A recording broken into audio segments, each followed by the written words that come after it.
સતગુરુ મહારાજની જય.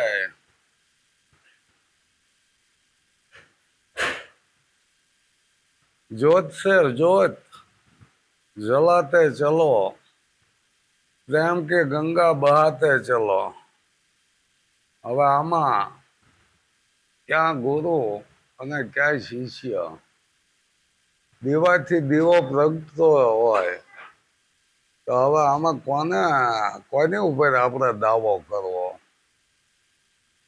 જે જોત છે આદિ અનાદિની જોત છે અને રોજથી જોઈતું થાય છે. એ તો આપણે બધા કહેવી છીએ કે ભાઈ રોજથી રોજ થાય. તો હવે આદિ અનાદિથી આ અખંડ દીવાની વાત જે સંતોએ કરી છે કે દિલ દરિયામાં અખંડ દીવો દેખ્યા વિના મારું મન ડોલે. રાત્રિના ભર્યા ભવો ભવ ભટકે, ગોરો વિના તાળા કોણ ખોલે? તો આ આદિ અનાદિનો દીવો છે, અખંડ દીવો એને કીધો છે. એ જોતથી આ જોઈતું છે. આમાં ક્યાંય આપણે દાવો કરવા જેવું છે નહીં કે હું ગુરુ અને આ મારા શિષ્ય છે. હવે આવા તો ક્યાંય પુરાવાય નથી મળતા. જો અદ્વૈત જ્ઞાન તમે જાણ્યું હોય ને તો એમાં કોઈ બીજો તો છે જ નહીં. એટલે જોતની જે વાત કરી ને, હવે જોતથી જોત થઈ જાય એને જીવિત થાય ને. હવે એમાં કોઈ નાની જોત કે મોટી જોત એવું કઈ ઉલ્લેખ આપ્યો નથી કે ભાઈ આ આદિ અનાદિ જોત છે એનાથી આ જોત થઈ છે આ નાની કહેવાય, એવું તો કઈ છે નહીં. સૂર્યના કિરણ આવે છે તો સૂર્યના કિરણ આવે, કાંઈ સૂર્ય તો આવે નહીં. એમ જે આ સતના દીવા છે ને એ બીજો દીવો પ્રગટે ને એનો પ્રકાશ પડે, ઓલા દીવાનો પ્રકાશ પડે છે. પણ આપણે જો કહેતા હોય કે સૂર્ય અહીં અનેક દીવા કરવાથી સૂર્યનો પ્રકાશ ઝાંખો પડી જાય છે, રાત વહી જાય છે, ઝબુકડીથી ન જાય જામની. વીજળીઓ થાય પછી ઘરેક પ્રકાશ આવે તમને અંજાવી દે, પણ કઈ રાત નો વહી જાય ને ઝબુકડીથી કોઈ દી જામની જાતી નથી. એમ આ બધી ઝબુકડીઓ કહેવાય. ઘરેક ઝબકારો મારે ને વહી જાય એમ આપણી જિંદગી એ ઝબુકડી છે. વીજળીના સમકારે મોતીડા પરોવો પાનબાઈ, અચાનક અંધારું થાય છે, વીજળી થાય અને તરત પાછું અંધારું થાય. એટલે આપણી જિંદગી એવી જ છે. ઘણાને એમ છે કે હજી આપણે ભક્તિ પછી કરશું, ઉંમર થાય છે, છોકરા મોટા થઈ જાય છે, છોકરાને ઘીરે છોકરા થઈ જાય છે, પછી જ આપણે ભક્તિ કરશું. પણ છોકરાના ઘીરે છોકરા થાય ને તો હાથમાં દોરી પકડાઈ દે કે હાલ્યો આને હિસકાવજો, તમારે બીજું કાંઈ કામ નથી. પછી એ છોકરા જ્યારે મોટા થાય પછી તો ઘરમાં કોઈ કિંમત ન રહે. પછી તો દોરી આપણે પાસે ખ્યા આવી નથી. પછી તો આપણા સંતોએ કીધું છે ને કે બુઢિયા બેઠા મંદિરમાં જઈ ઘરમાં કોડીની કિંમત નહીં. પછી તો કોડીની કિંમત રહેતી નથી. એ કરતા જ્યાં સુધી આપણા હાથમાં લગામ છે ત્યાં સુધીમાં જે કાંઈ કરવું હોય, ભક્તિ કરવી હોય, જે કરવું હોય એ આપણે હાથમાં લગામ છે ત્યાં સુધી થાય છે, પછી થતું નથી.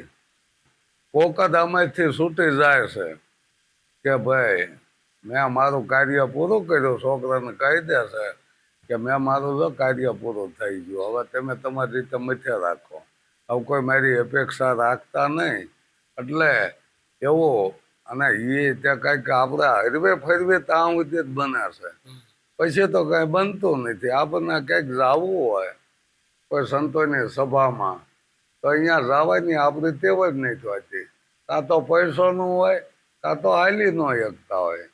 એટલે કીધું છે કે કરી પલને ખબર નહીં, મોરખ કરે કાલની વાત. હા જ્યાં આપણે ઓલા નથી કહેતા કે કાળ ફરે છે માથે, જેમ તેતર માથે બાજ, એમ કાળ તો બધાને આંબી જ જાય છે. પણ જેને ઓળખાણ કરી લીધી છે એને કોઈ કાળ આંબે નહીં. આદિ અનાદિથી છે એવી ઓળખાણ થઈ જાય તો એને કોઈ કાળ આંબે નહીં. એટલે કીધું છે ને કે જેને રામ તણા રખવાળા એને શું કરે રમરા કાળા. રખવાળા ક્યારે થાય? જયારે પોતે પોતાનું ભાન થઈ જાય ત્યાં કે હું કોણ છું, હું આદિ અનાદિ નો છું, મારો જન્મ નથી તો મરણ ક્યાંથી હોય. એવી જેને પોતે પોતાની ઓળખાણ, નિજ સ્વરૂપની ઓળખાણ કીધી છે ને કે નિજના ગુરુ કોણ છે? તો નિજના ગુરુ પોતે જ થાય છે. એટલે એવી ઓળખાણ થઈ જાય તો પછી એને કોઈ જાતનો ભય રહેતો નથી. એને મરવાનો પણ ભય ન રહે. આવી તો આપણા સંતોએ ખુલાસા બંધ વાત કરી દીધી છે. પછી તો અહીંયા કોણ ગુરુ ને કોણ શેલા? અહીંયા કોઈ ગુરુ ન હોય, કોઈ શેલાય ન હોય. અદ્વૈત જ્ઞાને તો પૂરણ થઈ જાય છે કે દીવાથી દીવો પ્રગટો છે અને દીવા જેવો જ દીવો બનાવી દીધો છે. એ જોતથી જોત થાય, પણ જ્યાં જોત જ નથી ત્યાં જોત શું કરવાના હતા? અત્યારે તો ગુરુ એટલા બધા ફરે છે, કોઈને જાપ આપી દે છે. કયા જાપ જપવાથી કોણ અમર બન્યું છે? કયો મંત્ર આપે કોણ અમર બન્યું છે? આપણે ચોખ્ખું કીધું કે મહામંત્ર કોને કહેવાય? કે જે પોતે પોતાની ઓળખાણ કરી લે છે ને એને મહામંત્ર કહેવાય છે. એથી બીજો કોઈ મહામંત્ર નથી. અને એ તે કોઈ જાપ જપવાથી, ગોળ ગોળ કરવાથી ગળપણ આવતું નથી. એમ એ ગોળને ખાવ એટલે ગળપણ ચાલુ થઈ જાય છે. એમ આ લોકો કોઈ તમને જાપ આપી દે કે 100 મહિના અખંડ જાપ આનો કરજો. હવે અખંડ જાપ કોઈની તાકાત છે કે અખંડ જાપ કરી કે 100 મહિને એક ધારો એ જાપ ચૂકે જ નહીં. વળે પાછા ક્યાંક અમને 100 મહિને કે ભાઈ આત્માની ઓળખાણ ન થઈ તો તારે એ જાપ ખંડિત થઈ ગયો આવું કહી દે છે. તો કે હવે બીજા 100 મહિના જાપ સાહેબ એ તો આપડા ઓલી ભૂવા વાળે થઈ વધારે બાંધે દાણા જોઈને કે ભાઈ આપણે 1.5 મહિના વધારે કરવી. જો તારે ફેર પડે તો હાસું, ન તમ તો ખોટું કીશે.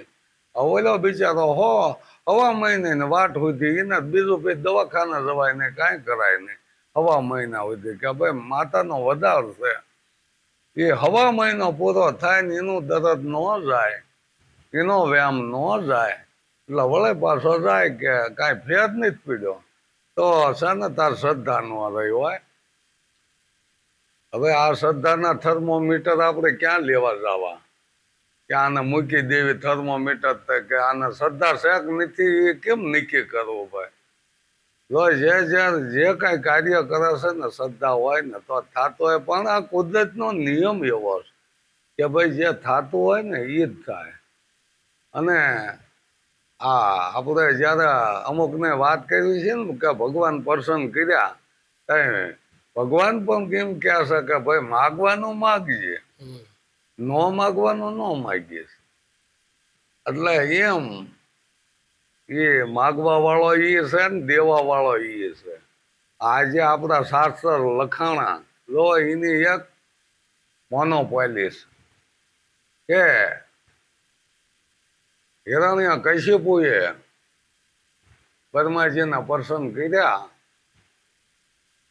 અને માગ્યું કે હું દિવસે ન મરું, રાતે ન મરું, ઘરમાં ન મરું, બારો ન મરું, માણસથી ન મરું, જાનવરથી ન મરું, દેવથી ન મરું, દાનવથી ન મરું, લોઢાઈથી ન મરું, લાકડાથી ન મરું. આ બધું એને સેટ કર્યું લખવા વાળા, બરોબર ને? વાહ પ્રભુ વાહ. અને પછી એને એવું ગોતવું જોવે ને કે ભાઈ આને કઈ રીતે મારવો. પછી એનો ઈ સેટ કરે કે ઘરમાં નહીં બહાર નહીં તો કે ઉમરામાં રાખો. દિયર ને રાતે તો કે સંધ્યા વખતે રાખો, સંધ્યા કાળ આવે ને ત્યાં આપણે રાખો. તો માણસ નહીં, જાનવર નહીં, દેવ નહીં, દાનવ, એટલે કે એનું માથું છીનું અને ધડ હતું ને એ પૂરું આદમીનું, પુરુષનું, માણસનું હતું. અને પછી કે કોઈ હથિયાર નહીં, એટલે એને નોર વળે આ ઉમરામાં બેઠા શીર્યો, એ ફીટે એને જ કરવાનું. જે લખાણ કરે છે કે આને ન મરવા, આને ન મરવા. અને મહાન ભગત 5 વર્ષથી પ્રહલાદ કે ભક્તિ કરતા નાનપણથી ખાતું મળી ગયું તો શું કે આગલા જન્મમાં ભક્તિ અધૂરી હતી. એટલે અત્યારે બિચારા વાટે રહે કે આ ભાવમાં જેટલી આપણે ભક્તિ થાય ને એટલી કરશું, એ બીજી ઓલા ભાવે ચાલુ થાય. એક ભાવમાં કે કોઈને મળ્યો જ નથી ભગવાન. આ કેટલી મૂર્ખતા કરી છે લોકોએ, કેટલું હરાવી દીધું છે. એટલે માણસો વાટે ને વાટે જિંદગી કાઢી નાખે છે. એટલે ભાઈ ગોળ ખા એટલે મને ગળ્યો લાગવા.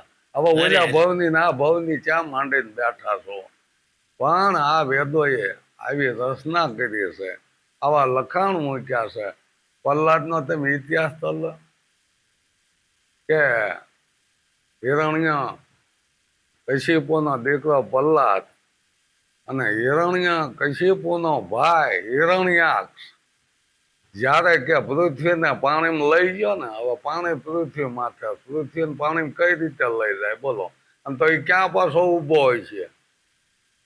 વસ્તુ ક્યાં મૂકે છે? સવા ભગત કે પડ્યું અહીંયા ગોતો.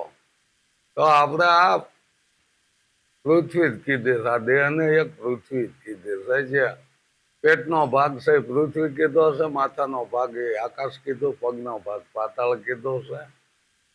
કદાચ એ બેકનો માર્યો પાણીમાં ગરી ગયો હોય, પોતે પાતાળમાં લઈ ગયો, એ રીતે એવું થયું હોય. અને કે વરા અવતાર લઈને બારો કાઢ્યો. વરા અવતાર અત્યારે આ ભૂંડ જે રખડે હવે આ ખેતરોમાં મારડકી દઈ નાખે છે. એ વરા અવતાર અત્યારે તમે જોવા કરે ખેડૂત કોઈક હક નહીં લેવા દેતો. હવે કોણ ક્યાંક આવો ભગવાન હોય? કઈ રીતે આને માનવો? કોઈ દિન પાડ કાઢે ખાતા નથી એટલું બગાડી નાખે છે. હવે આ વરા અવતાર ગણ્યો. હવે એને કે વરા અવતાર લઈને હિરણ્યાક્ષને માર્યો. હવે એના પ્રહલાદના દાદાને માર્યો હોય તો પ્રહલાદ એનું ભજન કેમ કરે? અને હિરણ્ય કશિપુ એની જ ના પાડતો કે તાર દાદાને માર્યો હશે, એને તો ભૂલી જાય, એ આપણો દુશ્મન છે. પણ છતાં એને એ મૂક્યો નહીં. એટલે કે એને આવા કાવતરા કર્યા. અત્યારે ડુંગરા માથે ફેંકી દે, ખીણમાં પડે તો એને કઈ થાય નહીં. પણ એટલે ભાઈ કોઈને કઈ પ્રહલાદને શું થાય? પ્રહલાદ એક નામ છે, નામને શું થવાનું? ગમે નાખો, ગમે કરો.